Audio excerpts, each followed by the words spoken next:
सुप्रभात प्यारे बच्चों। आज हम कक्षा 7 का पाठ 10 अपूर्व अनुभव लेकर आए हैं, जिसका भाग 1 हम आपको पहले पढ़ा चुके हैं। आज हम भाग 2 पढ़ाने जा रहे हैं। सभी बच्चे ध्यानपूर्वक सुनेंगे और समझेंगे। तो आइए शुरू करते हैं। तो चांद यासु की चांद को अपने पेड़ की ओर ले गई, क्योंकि इससे पहले वो उसके पेड़ पर जाने के लिए तैयार था। वो अपने घर से झूठ बोल कर आई थी उसको अपने पेड़ पर चढ़ाने के लिए। तो चांद यासु की चांद को अपने पेड़ की ओर ले गई और उसके बाद वह तुरंत चौकीदार के छप्पर की ओर भागी, जैसा उसने रात को ही तय कर लिया था। वह सोच रही थी रात में कि मुझे ऐसे करना है, ऐसे जाना है, चौकीदार के पास जाना है, वहाँ जाना है, ये करना है। सब चीज़ उसने सोच ली थी पहले ही। वहाँ से वह एक सीढ़ी घसीटती हुई लाई, क्योंकि उसकी उम्र बहुत छोटी थी, उठा नहीं सकती थी, इसलिए उसको वह घसीटती हुई लाई। उसे तने के सहारे ऐसे लगाया जिससे वह द्विशाखा तक पहुंच जाए, यानी कि वह दोनों शाखा तक पहुंच जाए। वह कुर्सी से ऊपर चढ़ी और सीढ़ी के किनारे को पकड़ लिया। तब उसने पुकारा, ठीक है, अब ऊपर चढ़ने की कोशिश करो। ये बात यासु की चांद से कही गई तो चांद के द्वारा। अब यासु की चांद के हाथ पैर इतने कमजोर थे कि वह पहली सीढ़ी पर भी बिना सहारे के चढ़ नहीं पाया। इस पर तो चांद नीचे उतर आई और यासु की चांद को पीछे से धकियाने लगी, यानी कि कमर के सहारे धक्का देना, तो इसको बोलते हैं धकियाना, यानी कि वह उसको ऊपर की ओर धकेलने लगी। पर तो चांद थी छोटी और नाजुक सी, इससे अधिक सहायता क्या करती। यासु की चांद ने अपना पैर सीढ़ी पर से हटा लिया और हताशा यानी कि निराश होकर के हताशा से सिर झुकाकर खड़ा हो गया। तो चांद को पहली बार लगा कि काम उतना आसान नहीं है जितना वह सोचे बैठी थी। अब क्या करे वह। यासु की चांद उसके पेड़ पर चढ़े, यह उसकी हार्दिक इच्छा थी। हार्दिक अर्थात हृदय से, वो मन से चाहती थी कि यासु की चांद उसके पेड़ पर चढ़े, ये उसकी इच्छा थी। यासु की चांद के मन में भी उत्साह था। वह उसके सामने गई।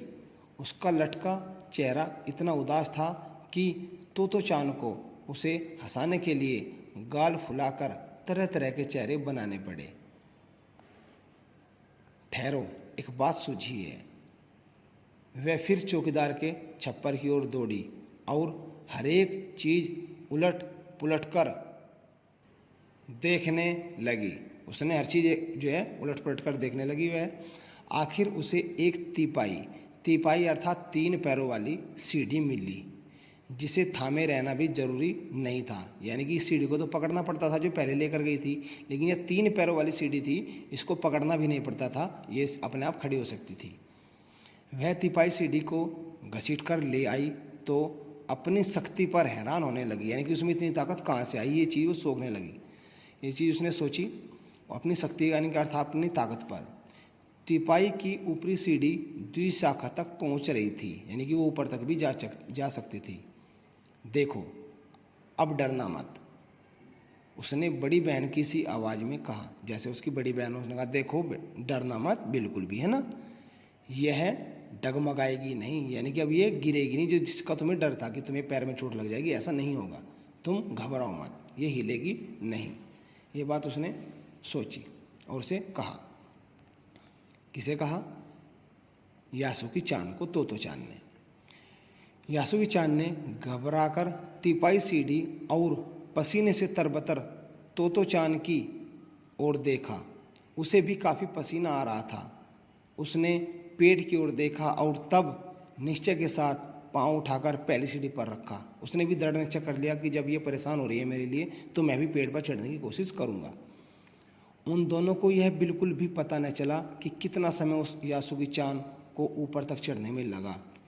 सूरज का ताप यानी कि सूरज की गर्मी उन पर रहा था, ताप पड़ रहा था यानी कि गर्मी, सूरज का ताप उन पर पड़ रहा था, पर दोनों का ध्यान यासुगी चान के ऊपर तक पहुंचने में रमा था। तो चांद ने नीचे से उसका एक एक पैर सीढ़ी पर धरने में मदद कर रही थी। अपने सिर से वह उसके पिछले हिस्से को भी स्थिर करती रही, यानी कि कमर भी लगाती रही और पैर को भी ऊपर रखती रही। यासुगी चान पूरी शक्ति के साथ जूझ रहा था, यानी कि बस कोशिश कर रहा था पूरी लगन के साथ, और आखिरकार वह ऊपर चढ़ गया, यानी कि ऊपर पहुंच गया था वो। इसका मतलब है वो उस पेड़ पर जा चुका था जहाँ जो है तोतो चान उसे ले जाना चाह रही थी, उस पेड़ पर वह जा चुका था। अब इस देख सकते हैं कैसे वो जोर लगा रही थी। उसने कहा हुर्रे, पर उसे अचानक सारी मेहनत बेकार लगने लगी। क्यों लगने लगी, आगे पढ़ेंगे। तो चांद तो सीढ़ी पर से छलांग लगाकर द्विशाखा पर पहुंच गई, पर यासुगी चांद को सीढ़ी से पेड़ पर लाने की हर कोशिश बेकार रही। यासुगी चांद सीढ़ी थामे तो चांद की ओर ताकने लगा। तो चांद की रुलाई छूटने को हुई, यानी कि वह जो है रोने लगी। उसे ऐसा लगने लगा कि वह अब रोने वाली है। उसने चाहा था कि यासुगी चान को अपने पेड़ पर आमंत्रित कर तमाम नई नई चीजें दिखाए, पर वह रोई नहीं। उसे डर था कि उसके रोने पर यासुगी चान भी रो पड़ेगा। उसने यासुगी चान का पोलियो से पिचकी और अकड़ी उंगलियों वाला हाथ अपने हाथ में थाम लिया। उसके खुद के हाथ से वह बड़ा था, अंगुलियां भी लंबी थी। देर तक तो चान उसका हाथ थामे रही, तब बोली, तुम लेट जाओ, मैं तुम्हें पेड़ पर खींचने की कोशिश करती हूँ। इसका मतलब अभी भी वो पेड़ पर नहीं चढ़ा था, ये जा चुकी थी ऊपर। उस समय द्विशाखा पर खड़ी तो चान द्वारा यासुगी चान को पेड़ की ओर खींचते अगर कोई बड़ा देखता तो वह जरूर डर के मारे चीख उठता, क्योंकि ये बहुत छोटी थी और वह बहुत बड़ा था। उसे वे सच में जोखिम उठाते ही दिखाई देते कि ये बहुत परेशानी कर रही है इसको उठाने में। पर यासुगी चान को तो चान पर पूरा भरोसा था और वह खुद भी यासुगी चान के लिए भारी खतरा उठा रही थी। अपने नन्हे नन्हे हाथों से वह पूरी ताकत से यासुगी चान को खींचने लगी। बादल का एक बड़ा टुकड़ा बीच बीच में छाया करके उन्हें कड़कती धूप से बचा रहा था, यानी कि कभी कभी बादल भी हो जाता था तो जिससे धूप बंद हो जाती थी। काफ़ी मेहनत के बाद दोनों आमने सामने पेड़ की द्विशाखा पर थे, यानी कि वे पेड़ की द्विशाखा पर पहुंच गए थे बहुत मेहनत के बाद। पसीने से तरबतर अपने बालों को चेहरे पर से हटाते हुए तो चान ने सम्मान से झुककर कहा, मेरे पेड़ पर तुम्हारा स्वागत है। ये बात उसने कही। यासुगी चान, ये यहाँ से है। यासुगी चान डाल के सहारे खड़ा था, कुछ झिझकता हुआ वह मुस्कुराया। तब उसने पूछा, क्या मैं अंदर आ सकता हूँ? उस दिन यासुगी चान ने दुनिया की एक नई झलक देखी जिसे उसने पहले कभी न देखा था। तो ऐसा होता है पेड़ पर चढ़ना, ये बात उसे ये उसके लिए एक अनुभव था। यासुगी चान ने खुश होते हुए कहा। वे बड़ी देर तक पेड़ पर बैठे बैठे इधर उधर की गप्पे लड़ाते रहे, मजाक करते रहे, हंसी मजाक करते रहे। तो उसने कहा, मेरी बहन अमेरिका में है, उसने बताया है कि वहाँ एक चीज़ होती है, और वो चीज़ क्या है? टेलीविज़न। यासुगी चान उमंग से भरा बता रहा था। वह कहती है कि जब वह जापान में आ जाएगा तो हम घर बैठे बैठे ही सूमो कुश्ती देख सकेंगे। सूमो कुश्ती, आप जो बड़े बड़े भारी भारी से होते हैं उनकी कुश्ती को सूमो कुश्ती बोलते हैं, जो बड़े बड़े मोटे मोटे से होते हैं। वह कहती है कि टेलीविज़न एक डिब्बे जैसा होता है, तोतो चान उस समय यह तो न समझ पाई कि यासुकी चान के लिए, जो कहीं भी दूर तक चल नहीं सकता था, घर बैठे चीज़ों को देख लेने के लिए के क्या अर्थ होंगे। वह तो यही सोचती रही कि सुमो पहलवान घर में रखे किसी डिब्बे में कैसे समा जाएंगे।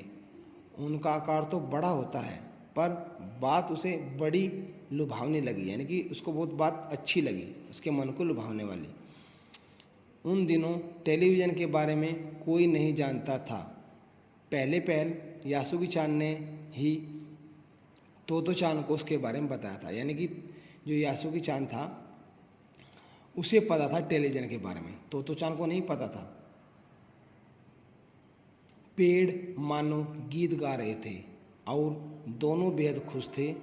यासुकी चान के लिए पेड़ पर चढ़ने का यह पहला और अंतिम मौका था। इसके देखो लेखक है तेत्सुको कुरियानागी, अनुवाद किया इसने पूर्वा याज्ञिक कुशवाहा ने, क्योंकि ये जो है इस भाषा का नहीं है, ये दूसरी भाषा का है, अर्थात ये जापानी भाषा में लिखी गई है ये, लेकिन इसको हिंदी में जो कन्वर्ट किया है वो इन्होंने किया है। जापानी में तेत्सुको कुरियानागी ने लिखा था और कन्वर्ट इन्होंने किया, हिंदी में अनुवाद किया है। ठीक है, धन्यवाद।